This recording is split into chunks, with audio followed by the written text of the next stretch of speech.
Imagina por un momento que alguien contrata a un estudio de arquitectura de primer nivel para diseñar un edificio de vanguardia. Vale. Y se les pide un espacio, pues, hiperaccesible, que sea ecológico, superinteligente y que se adapte a cualquier necesidad humana de las próximas décadas. Un reto importante, claro. Exacto. Todo suena estupendo hasta que te das cuenta de un detalle alarmante. Y es que toda la formación que ha recibido este equipo de arquitectura se basa en leer un único manual. Madre mía. Sí, un manual impreso en blanco y negro de los años 50 sobre cómo construir búnkeres de hormigón. O sea, hay una fricción brutal ahí. Totalmente. Es una desconexión metodológica de manual, nunca mejor dicho. Claro. Esencialmente les estamos pidiendo que construyan el futuro utilizando exclusivamente las herramientas más rígidas y limitantes del pasado. El método de instrucción que han recibido contradice punto por punto el resultado final que la sociedad espera obtener de ellos. Ya, es absurdo. Y lo peor de todo es que solemos culpar al arquitecto cuando el edificio no funciona, sin pararnos a mirar el manual de búnkeres que le obligamos a memorizar. Pues esa misma desconexión, esa fricción constante de la que hablamos, es la que domina gran parte del panorama de la educación contemporánea. Sin duda. A quienes se dedican a la docencia hoy en día se les exige construir espacios de aprendizaje flexibles, dinámicos, que abracen de verdad la diversidad, pero luego las instituciones les siguen formando mediante metodologías rígidas, estandarizadas y, pues eso, completamente idénticas para todo el mundo. Es una especie de hipocresía estructural. Tal cual. Por eso nuestra inmersión en las fuentes de hoy tiene tantísimo peso. Tenemos sobre la mesa un documento que propone dinamitar esa hipocresía desde los cimientos. Así es. Hablamos de la presentación del módulo 2 de un proyecto llamado Programa Multimedial de Autoformación Docente. Conocido por sus siglas, PROMAD. Exacto. Un programa impulsado por la iniciativa Yo Soy Igual y Diverso. Y bueno, para centrar bien el tiro de nuestro análisis, hay que señalar que el eje de este documento es la obra Cómo planificar un aula inclusiva. Que es un material súper exhaustivo. Muy exhaustivo, sí, elaborado por la doctora Karina Aida Di Fresco-Tala y que se engloba dentro de lo que llaman la serie Incluime. La premisa que vertebra nuestro espacio de hoy es de esas que te hacen detenerte un momento a pensar. Totalmente. O sea, ¿cómo esperamos que alguien enseñe bajo los principios de la diversidad y la inclusión si su propio proceso de aprendizaje para llegar a ser docente ignora esos mismos principios?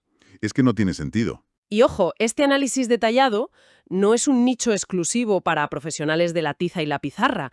Cualquiera que nos escuche y tenga curiosidad por entender cómo se está reconfigurando la manera en que el cerebro asimila información, lo va a encontrar fascinante. Porque estamos hablando de rediseñar la arquitectura misma del aprendizaje. Eso es. Es un cambio de paradigma que, si funciona, trasciende con mucho las cuatro paredes de un colegio. Vale, vamos a desgranar esto, porque para entender la magnitud de este cambio, creo que debemos detenernos en el cómo mucho antes de asomarnos al qué. Me parece una buena estrategia. La documentación del PROMAD salta de la vista que no se limitan a, no sé, a vender un manual académico tradicional. Están orquestando una metodología integral de autoformación. Sí, el texto enumera sus objetivos y, claro, el primero es formar a docentes de todos los niveles y modalidades. Algo esperable, claro. Lógico. Pero enseguida entra en la mecánica operativa del programa y ahí es donde rompe el molde habitual. Rompe el molde porque pone el foco en el vehículo, no solo en la carga que transporta. Exacto. El documento subraya explícitamente que buscan favorecer el autoaprendizaje, Ajá. pero lo hacen materializando la obra en múltiples formatos. En la práctica, esto se traduce en ofrecer simultáneamente un libro digital en formato PDF y un audiolibro en formato MP3. Y a ver, a simple vista, alguien podría pensar que, bueno, que ofrecer un PDF y un MP3 es una mera decisión comercial. Una formalidad técnica, sí. Claro, para cubrir cuota de mercado. Pero déjame plantearlo con una analogía. A ver. Pensemos en un restaurante de alta cocina que decide organizar un seminario intensivo y carísimo sobre alergias y sensibilidades alimentarias. Vale, me ubico. Si durante los descansos de ese seminario a los asistentes solo se les ofrece un menú a base de pan con gluten y repostería con lácteos, Un desastre. pues el mensaje central del curso se evapora por completo. Queda invalidado por la propia experiencia. Claro, porque el restaurante tiene la obligación moral y pedagógica de que el menú que sirva sea la demostración práctica de la teoría que imparte.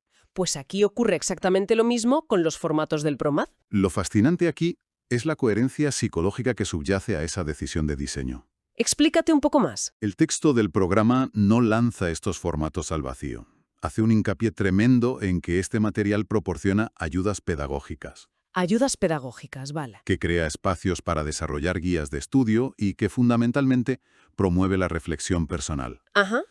Y si analizamos esto desde la neurobiología del aprendizaje en personas adultas, sabemos que la teoría abstracta no se afianza si no hay un andamiaje que permita su interiorización. Claro, el adulto aprende conectando la nueva información con su realidad inmediata. Básicamente, O sea que leerte un decálogo sobre la inclusión en una pantalla no te convierte en una persona inclusiva por arte de magia. ni muchísimo menos.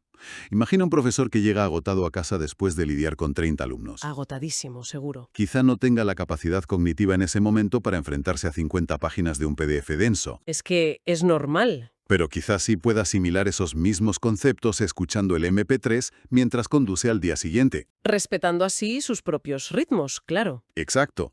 La multiplicidad de formatos tiene un objetivo metodológico que la fuente cita textualmente, que es asegurar que los conceptos sean realmente aprendidos y transferidos directamente en la práctica áudica. A la clase física. Eso es.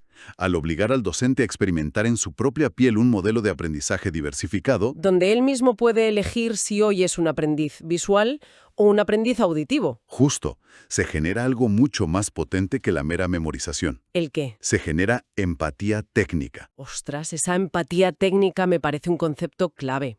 Si yo, como docente, siento el alivio de que el material se adapte a mi cansancio o a mi forma de procesar la información, pues entenderé visceralmente el alivio que sentirá mi alumno cuando yo haga lo mismo por él en el aula. Es predicar con el ejemplo metodológico. Totalmente. Ahora, teniendo claro el andamiaje, creo que es el momento de meter el bisturí en el contenido. Vamos allá. ¿Qué es exactamente lo que están aprendiendo a través de estos formatos? Y creo que la radiografía perfecta para ver esto es la estructura de la primera parte del libro de la doctora Di Fresco. Sin duda. El índice de un manual con esta ambición funciona como una declaración de intenciones. Ajá. Es como un mapa mental de la evolución que la autora espera provocar en quien lo lee. Pues acompáñame a mirar ese mapa, porque a mí, la verdad, me genera ciertas fricciones. ¿Así? Sí, me pongo el sombrero de abogada del diablo. Adelante, adelante. En pedagogía, si no cuestionas la terminología, acabas sepultado por ella. A ver, la primera parte se presenta bajo el título Aproximación conceptual ¿Sí? y avanza en 4 fases. Empieza con la educación inclusiva, pasa a la escuela inclusiva, luego contrapone aula tradicional y aula diversificada y termina coronando con el aula inclusiva. Esa es la estructura, sí. Y aquí me toca frenar y plantear una objeción seria. Dispara. Es que miro esa separación entre el aula diversificada y el aula inclusiva y me pregunto si no estamos cayendo en la trampa de la jerga moderna. Interesante. O sea, seamos prácticos. La inmensa mayoría de las aulas de hoy en día ya tienen estudiantes de distintos orígenes socioeconómicos, Por supuesto. distintas capacidades cognitivas, distintos contextos lingüísticos.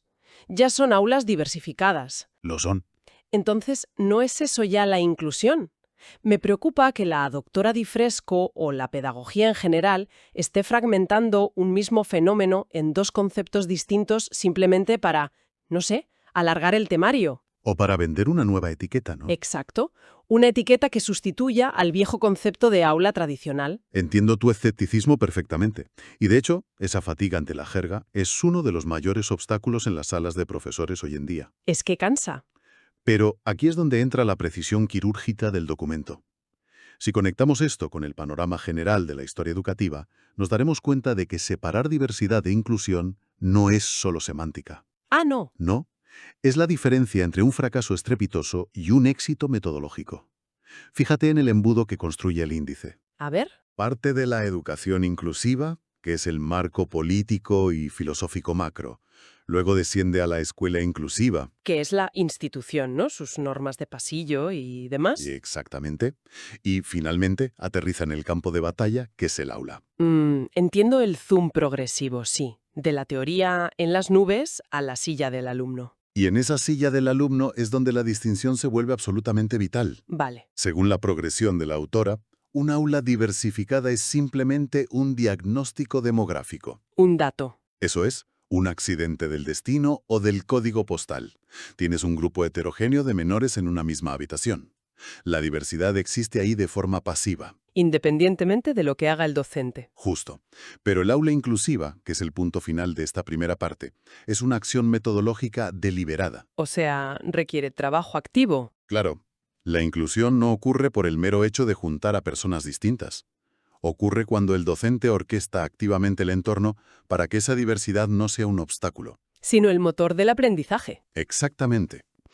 Espera, déjame darle una vuelta a eso con un ejemplo cotidiano para ver si lo pillo del todo. A ver, Podríamos decir que el aula diversificada es como organizar una cena en tu casa, invitar a personas veganas, personas celíacas y a gente sin restricciones. vale. Tienes una lista de invitados diversa. Pero si a la hora de cenar pones en el centro de la mesa un único plato gigante de pasta con carne y queso, ¿Tienes un problema enorme? claro, tienes diversidad en la sala, pero cero inclusión en la práctica, Es una forma muy gráfica y muy exacta de verlo. porque la diversidad te viene dada en la lista de invitados, digamos. Sí. Y la inclusión es el trabajo agotador de diseñar un menú donde todos puedan comer y disfrutar al mismo nivel. Sin que nadie tenga que quedarse mirando o, no sé, conformarse con las sobras. Justo eso. El salto del aula diversificada al aula inclusiva requiere esfuerzo técnico. Y por eso el libro dedica toda una segunda parte a explicar cómo se hace ese salto. Aquí es donde se pone muy interesante. Ya lo creo. Porque si en la primera parte hablábamos de filosofía, en la segunda entramos de lleno en la caja de herramientas. Las herramientas de verdad. Claro, porque para un docente que se enfrenta a 30 realidades distintas un lunes a las 8 de la mañana, la filosofía se queda corta. Necesita algo que funcione. Necesita sobrevivir al lunes. Totalmente. Pues esta segunda parte se titula Estrategias metodológicas y plantea una dicotomía brutal. A ver qué te parece. Nos presenta, por un lado, el modelo 9 adecuaciones Sí. y, por otro, el diseño universal de aprendizaje 3.0. Y fíjate, las palabras que elige la fuente no pueden ser inocentes. En absoluto. Son el reflejo de dos épocas educativas completamente distintas. Claro, porque si yo escucho la palabra adecuaciones, me viene a la cabeza la idea de poner parches. Ya. Es la mentalidad de tener un traje de una talla estándar, que se supone que es la correcta, y cuando llega alguien que no encaja en esa talla, empezamos a descoser. A añadir retales por aquí y por allá. Exacto, intentando que le sirva a la fuerza. Subyace la idea de que hay un currículo normal y luego unas desviaciones que hay que adecuar. Esto plantea una pregunta importante sobre cómo enfocamos la resolución de problemas en sistemas complejos. Claro. El modelo de las adecuaciones, esos parches que mencionas, representa el modelo reactivo. Reactivo, vale. Es un sistema donde el docente diseña una clase estándar y luego cuando detecta que un alumno con dislexia no puede seguir el texto o que un alumno de altas capacidades se aburre, Reacciona. reacciona y crea un material alternativo solo para ellos. ¡Qué locura! Es una carga de trabajo inasumible y además sigue marcando a sus alumnos como los que necesitan la adecuación, los aísla del resto. Y justo frente a ese modelo reactivo, el índice nos planta el diseño universal de aprendizaje y además le cuelga la etiqueta 3.0.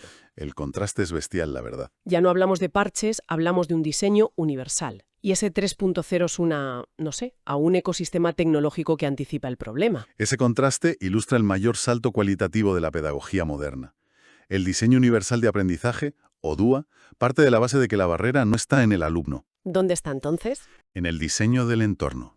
Ah, Imagina el sistema operativo de un smartphone actual. No necesitas llamar a un técnico para que adecúe tu teléfono si tienes problemas de visión o si prefieres leer en modo nocturno. claro, ya viene con todo eso. Exacto. Viene diseñado desde fábrica con opciones de texto a voz, aumento de fuente, contrastes dinámicos. Todo integrado en el núcleo. Todo está en el núcleo del sistema, disponible para quien lo necesite sin tener que estigmatizar a nadie. Vale, la metáfora del sistema operativo me parece brillante. Pero bajemos eso a la trinchera escolar. Venga. ¿Cómo se ve un plan de estudios 3.0 un martes cualquiera en, digamos, una clase de historia? Pues significa que desde el minuto cero de la planificación, el docente asume que la variabilidad es la norma, no la excepción. Vale. Si toca enseñar la Revolución Francesa, un modelo 1.0 obligaría a todos a leer el mismo capítulo del libro sin más. Un aburrimiento. Un modelo reactivo de adecuaciones haría que el profesor resumiera el capítulo a la baja para dos alumnos concretos. El famoso parche. El parche. Pero un modelo DUA 3.0 significa diseñar una experiencia donde el contenido se ofrece a través de múltiples vías de entrada simultáneas. O sea, varias opciones a la vez. Eso es. Habrá una estación de lectura, sí, pero también un podcast sobre María Antonieta, un mapa visual interactivo en una tablet sobre las causas económicas y una dinámica de debate grupal. Entiendo. El entorno asume la diversidad de procesamiento cognitivo de la que hablábamos al principio. Exacto. Y permite que el alumno navegue por la vía que mejor le funcione para alcanzar el mismo objetivo de aprendizaje. O sea, el entorno hace el trabajo pesado, no la adaptación de última hora del profesor. Tal cual. Y ese 3.0 nos indica que esto no es estático. Es un ecosistema dinámico que el docente itera y mejora constantemente. Pero claro, montar ese ecosistema dinámico, pasar de dictar apuntes de toda la vida a orquestar una clase 3.0, da muchísimo vértigo. Da miedo, sí. Y requiere muchísimo más que leerse un PDF o escuchar un audiolibro, por muy buenos que sean. Desde luego. Las estrategias del diseño universal corren el riesgo de quedarse en agua de borrajas, en pura teoría de salón, si no hay forma de anclarlas en el caos impredecible de un aula real. Y eso nos lleva a la recta final del planteamiento del PROMAD, que sinceramente me parece su movimiento más audaz. Te refieres a cómo resuelven la soledad inherente a la autoformación, supongo. Exactamente. Claro. El índice culmina lógicamente con una tercera parte llamada aplicación práctica. Sí. Pero lo verdaderamente revelador no está en el índice, sino en la letra pequeña del documento promocional, en las vías de distribución y contacto. Cuéntame. Te informan de que puedes acceder al ebook a través del WordPress de Yo Soy Igual y Diverso. Hasta ahí, todo súper normal. Lo estándar. Pero de repente, bajo el epígrafe de dudas y consultas, no poplantan un formulario genérico o un teléfono derivado a una centralita. No. Te entregan directamente el nombre de usuario de Instagram de la propia autora, @dradifresco, y te facilitan su correo electrónico personal. Así, sin filtros. Sin filtros. Entonces, ¿qué significa todo esto a nivel de diseño de programa? Pues significa que entienden profundamente la psicología del abandono en la formación adulta. Claro. Históricamente, el gran drama del profesorado que intenta innovar es el aislamiento. Tú vas a un curso maravilloso, te llenas de ideas, llegas a tu colegio el lunes. Y chocas contra la inercia del sistema. Te das de bruces, claro. Una clase te sale mal, los alumnos se descontrolan con el nuevo formato o la dirección del centro te cuestiona. En un modelo tradicional de autoformación, ese es el momento en el que el docente tira la toalla. Cierra el libro y al cajón. Lo guarda en la estantería y vuelve al modelo de las adecuaciones y los parches, porque es lo seguro. Es la pura ley de la supervivencia en un entorno hostil. Porque te quedas completamente a la intemperie. La responsabilidad del fracaso recae 100% sobre tus hombros, pero sin tener las herramientas para diagnosticar que ha fallado. Precisamente por eso, proporcionar un correo directo y un canal de Instagram profesional cambia las reglas del juego. Es que transforma un producto inerte en una red de seguridad. Totalmente. Una red de seguridad psicológica. Al hacer accesible a la doctora Karina Aida Difresco Tala, están diciendo de forma tácita, oye, sabemos que la aplicación práctica va a ser difícil. Sabemos que vas a encontrar resistencia. Pero no estás solo frente al abismo. Claro. Convierte la autoformación en una comunidad viva de práctica clínica. O sea, si una estrategia 3.0 no encaja con un alumno en concreto, el profesor no tiene por qué adivinar la solución por ciencia infusa. No. Puede enviar un correo, consultar una duda específica por Instagram y recibir feedback directo de la persona que diseñó el modelo. Es brutal. Es como si te vendieran un paracaídas y además te dieran el número personal del ingeniero por si tienes problemas mientras estás cayendo. Es una gran analogía. Reduce drásticamente el riesgo percibido de innovar. Es llevar el concepto inicial de ayudas pedagógicas a su máxima expresión, de verdad. Empezamos nuestra inmersión viendo cómo el programa PROMAD mostraba una enorme empatía al ofrecer el material en audiolibro y PDF. Para respetar el cansancio y los ritmos del docente, sí. Y terminamos comprobando que esa empatía se mantiene hasta el mismísimo final, sosteniéndolos cuando intentan aplicar la teoría en la dura realidad. Es un cierre de círculo impecable. Lo es. Revela un diseño metodológico que no busca la venta rápida del material, sino la transformación real y sostenida de la persona que lo adquiere. Pues para ir atando los cabos de este viaje tan denso y estimulante que nos ha propuesto el documento de Yo Soy Igual y Diverso, hemos navegado bastante. Desde la superficie hasta las profundidades del cambio educativo. Arrancamos entendiendo que el medio es el mensaje. Sí, un programa de autoformación como el PROMAD debe utilizar la multiplicidad de formatos para modelar la flexibilidad que luego exige. SPDF y SMP3. Luego, rascando en el índice del libro de la doctora Di Fresco, desentrañamos el salto filosófico esencial. Que es asimilar que la diversidad es un hecho pasivo.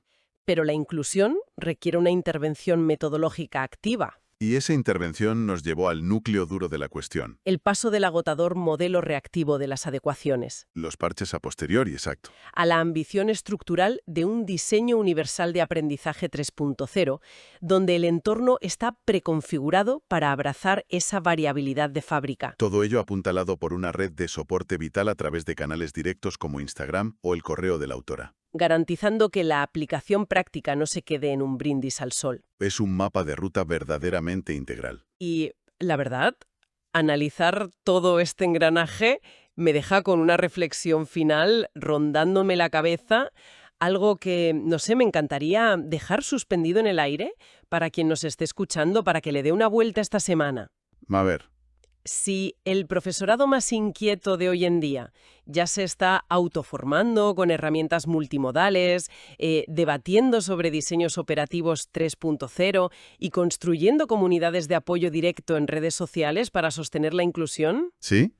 llegará un punto, quizá a la vuelta de la esquina, en el que el concepto mismo de aula tradicional nos parezca una reliquia absolutamente incomprensible. Es una buena pregunta. Me pregunto si, dentro de unos años, mirar atrás y ver a 30 alumnos obligados a procesar la misma información al mismo ritmo y por la misma vía, nos parecerá tan absurdamente disfuncional como encargarle un rascacielos de cristal a un equipo de arquitectos que solo sabe leer manuales sobre búnkeres de hormigón. Esa es exactamente la fricción de la que hablábamos al principio del todo. Exacto. El futuro rara vez pide permiso.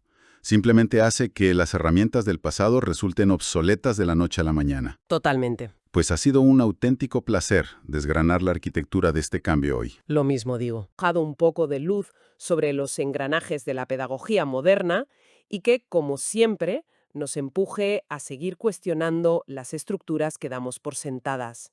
Un saludo muy afectuoso a toda la gente que nos acompaña al otro lado.